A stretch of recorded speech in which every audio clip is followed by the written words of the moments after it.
Alors je suis à la pagode blanche à Phnom Penh et nous avons déjà un petit billet d'entrée. Et surtout, ce qui est intéressant, c'est la circulation de la voiture qui amène une forme de vortex d'énergie à voir, à identifier si ça continue à l'intérieur. Mais c'est très intéressant. En tous les cas, il y a quelque chose de positif par là. Alors là, j'ai la confirmation, effectivement, qu'au niveau de l'énergie qui circule, avec les grands arbres, il y a quelque chose qui pourrait nettoyer, libérer, si on se met vraiment en conscience avec. Alors soit ça nourrit quand on tourne le dos à la circulation de la voiture, soit on se met en face, on tourne dans l'autre sens et ça vient un peu régénérer la face avant des chakras. Une belle avancée d'énergie intéressante avec le grand Stupa tout en haut.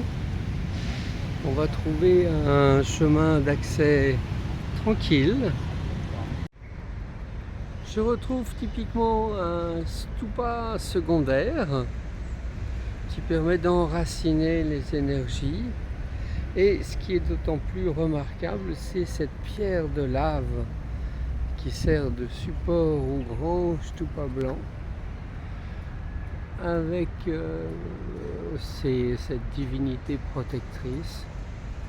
Alors je continue le tour, énergétiquement c'est intéressant, ça peut être ressourçant à condition de prendre le temps, mais c'est un endroit voilà, qui peut rayonner hein, sur une partie de la ville.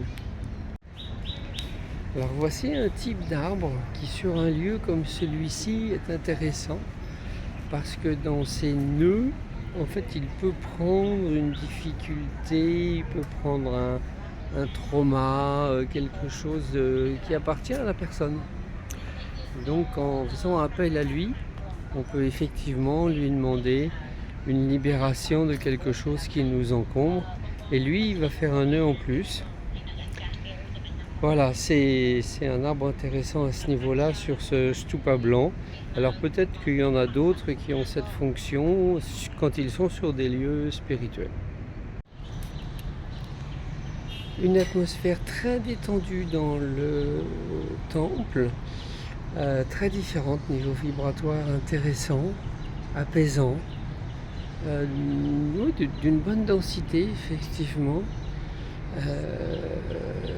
Il doit y avoir le temple plutôt féminin et le stupa masculin, et en même temps le stupa est blanc et le temple est de doctrine parfois rigide, mais très intéressant.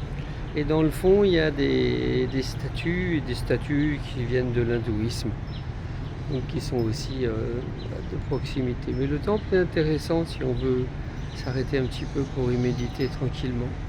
Mais difficile de y faire une vidéo.